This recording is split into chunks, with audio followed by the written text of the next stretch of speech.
Hello, Fun Astrology Podcast. It's Thursday, October 9th.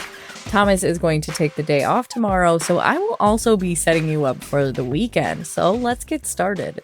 The moon spends all day Thursday in Taurus, giving the day a grounded, steady rhythm. An earthly, exalted Taurus moon brings a bit of calm, a chance to reconnect with what feels real and reliable. Taurus moons often remind us that stability doesn't mean stillness. It's the quiet hum of consistency, the small rituals that bring us back to center. Throughout the day, the moon makes harmonious aspects, a sextile to Jupiter, a trine to the sun, and a sextile to Saturn. These are supportive and stabilizing, the kind of alignments that help us see what's working and build from there. But that sextile to Saturn is also the last aspect before the moon goes void of course at 8:31 p.m. Eastern.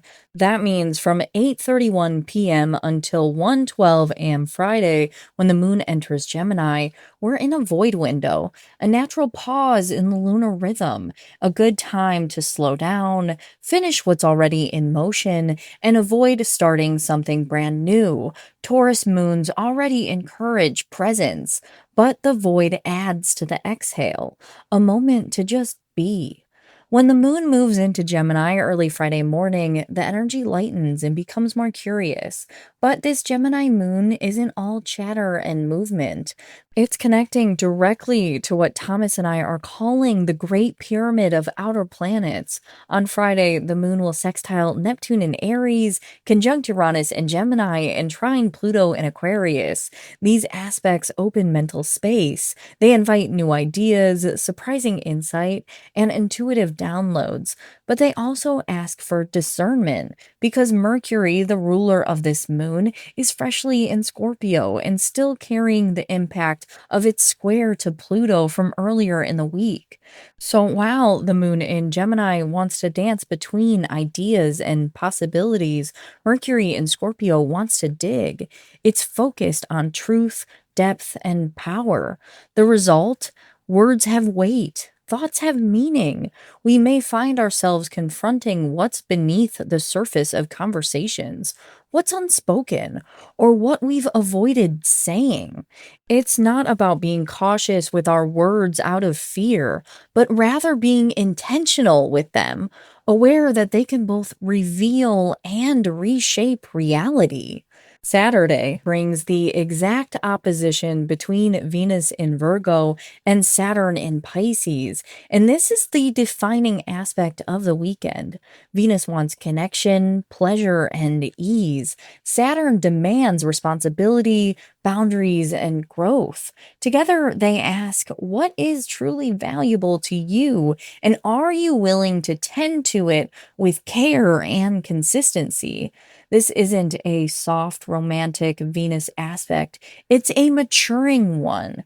We might be confronting the limits of something that we've been idealizing, a relationship, a creative project, or even a dream that now needs structure to thrive. But the good news is that this opposition forms the spine to a beautiful kite pattern, connecting through trines and sextiles from Uranus and Pluto. That kite shape means that tension becomes momentum. Saturn's discipline and Venus's desire can work together to give shape into something that once felt out of reach. It's the kind of energy where breakthroughs are earned, not gifted, but when they come, they're lasting. Saturday night, the moon in Gemini squares Venus in Virgo at 10:56 p.m. Eastern, beginning a void phase that lasts until 2:37 a.m. Sunday, when the moon moves into Cancer. That shift from Gemini to Cancer is tender, like going from conversation to contemplation. Cancer moons draw us home, literally and energetically. Sunday's Cancer moon trines Mercury and Scorpio, so there's an emotional clarity building throughout the day. but it's also a sense of emotional vulnerability.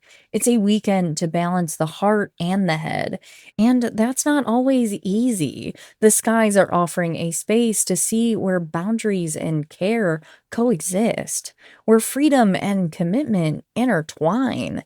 And all of this is building towards a powerful Monday when Pluto stations direct, Venus enters Libra, and Venus perfects in opposition to Neptune. That same kite formation from the weekend remains in place, but now the spiritual dimension opens up. Venus opposed Neptune can blur lines, idealism can meet reality, but it can also elevate creativity, compassion, and connection. Monday also brings the last quarter moon, a natural point of reflection before the next lunar cycle.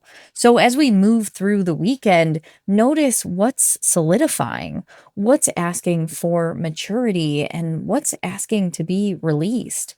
These skies are preparing us for clarity, but first they ask us to honor the weight of what truly matters. I hope you enjoy the rest of your weekend. Thomas will be with you here on Saturday with Merriman's Report, and then back with you again on Monday. I will be back here on Tuesday. So until then, much love. Talk soon.